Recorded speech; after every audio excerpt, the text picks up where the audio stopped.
E aí pessoal, tudo bem com vocês? Já estavam com saudades? Essa é a nossa quarta videoaula e o título dela é Globalização e Política. E como sempre, para que esse vídeo não fique muito longo, eu vou dar uma explicação básica sobre o tema, que vai ser complementado pelo nosso texto que já está online, bem como pelo podcast Sociologia, que é o nosso podcast de Sociologia. A globalização pode ser entendida como o árduo processo de integração entre o econômico, o social, o político e o cultural. Esses três primeiros elementos já se encontravam unificados por conta do capitalismo. A inclusão da cultura é talvez a discussão mais importante para a sociologia. Esse processo foi impulsionado pela redução de custos logísticos, bem como pela introdução das tecnologias de informação-comunicação, as TICs. No ano 2000, o Fundo Monetário Internacional classificou a globalização como um processo que envolve 4 elementos. Número 1, comércio e transações internacionais. Número 2, fluxos de capital. Número 3, fluxos migratórios. E número 4, afirmação da sociedade da informação. É interessante notar que foi graças ao neoliberalismo que as empresas passaram a controlar gradualmente os fluxos de produtos e de capitais. Antigamente, as negociações entre produtos que deveriam ser adquiridos por países eram decididas no âmbito do Estado, entre parênteses governo. Porém, com o avanço do neoliberalismo, algumas negociações passaram a ser realizadas diretamente entre as empresas, e com o tempo e a adesão ao uso das TICs, hoje nós mesmos podemos comprar de qualquer empresa, em qualquer lugar do mundo, e receber na porta de nossa casa. E essa informação só vai ser passada ou repassada para o Estado, entre parênteses governo, a partir do momento em que ele tenha que impor alguma tributação ou taxação. Um dos primeiros itens que passou a gerar interesse para a sociologia a partir da década de 90 foi o processo de desterritorialização. Manuel Castells e David Harvey foram alguns dos autores que se preocuparam com o estudo desse processo pelo qual as barreiras ou fronteiras são cada vez mais quebradas por conta dos fluxos de capital. Essa quebra de fronteira está associada ao fato de que fluxos de capital seriam seguidos por fluxos migratórios.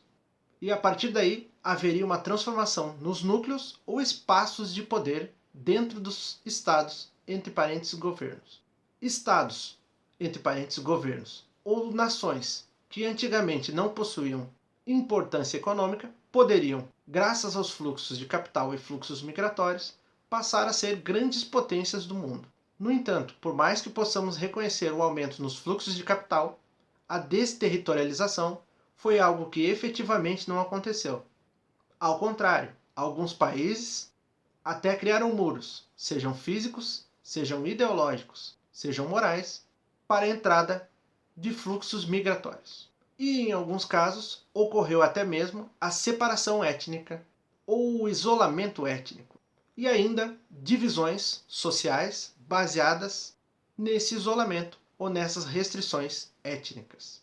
Para Manuel Castells, estamos diante de uma situação na qual podemos experimentar informações e situações que se passam em sociedades muito distantes da nossa, que possuem tradições, rotinas ou expectativas sociais muito distantes. Porém, esse aumento na oferta de informação não significou necessariamente uma nova capacidade ou uma ampliação da capacidade de raciocinar sobre como o mundo funciona ou sobre como ele deveria funcionar. Assim, atualmente, informação difere de conhecimento. Até mesmo porque o acesso à informação não necessariamente garante mais conhecimento. Richard Sennett vai estudar a importância do trabalho para as pessoas. E em seus estudos vai identificar que o trabalho possui importância tal para os seres humanos que a pior coisa ou a pior punição que pode acontecer com alguém é sofrer a demissão. Afinal, com a demissão, estamos longe do nosso local de trabalho, ou da possibilidade de ter um trabalho.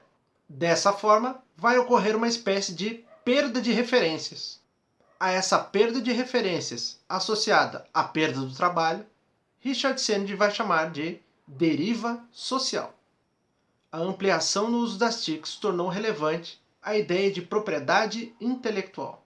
A ideia de propriedade intelectual é o que torna possível a sociedade da informação. Porém, é necessário que sejamos produtores de propriedades intelectuais.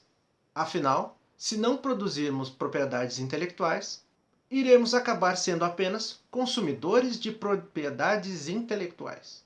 E o aumento no consumo de produtos ou propriedades intelectuais produzidas em outros países pode acabar gerando desemprego local.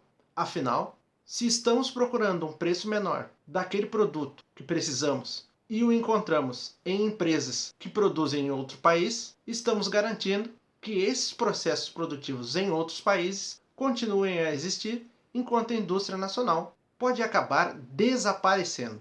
E se ela desaparecer, teremos menos empregos disponíveis. Amanhã ou depois, nós mesmos ou alguns parentes poderão perder o emprego ou poderão ter menos chance de acessar o mercado de trabalho e acabar na deriva social.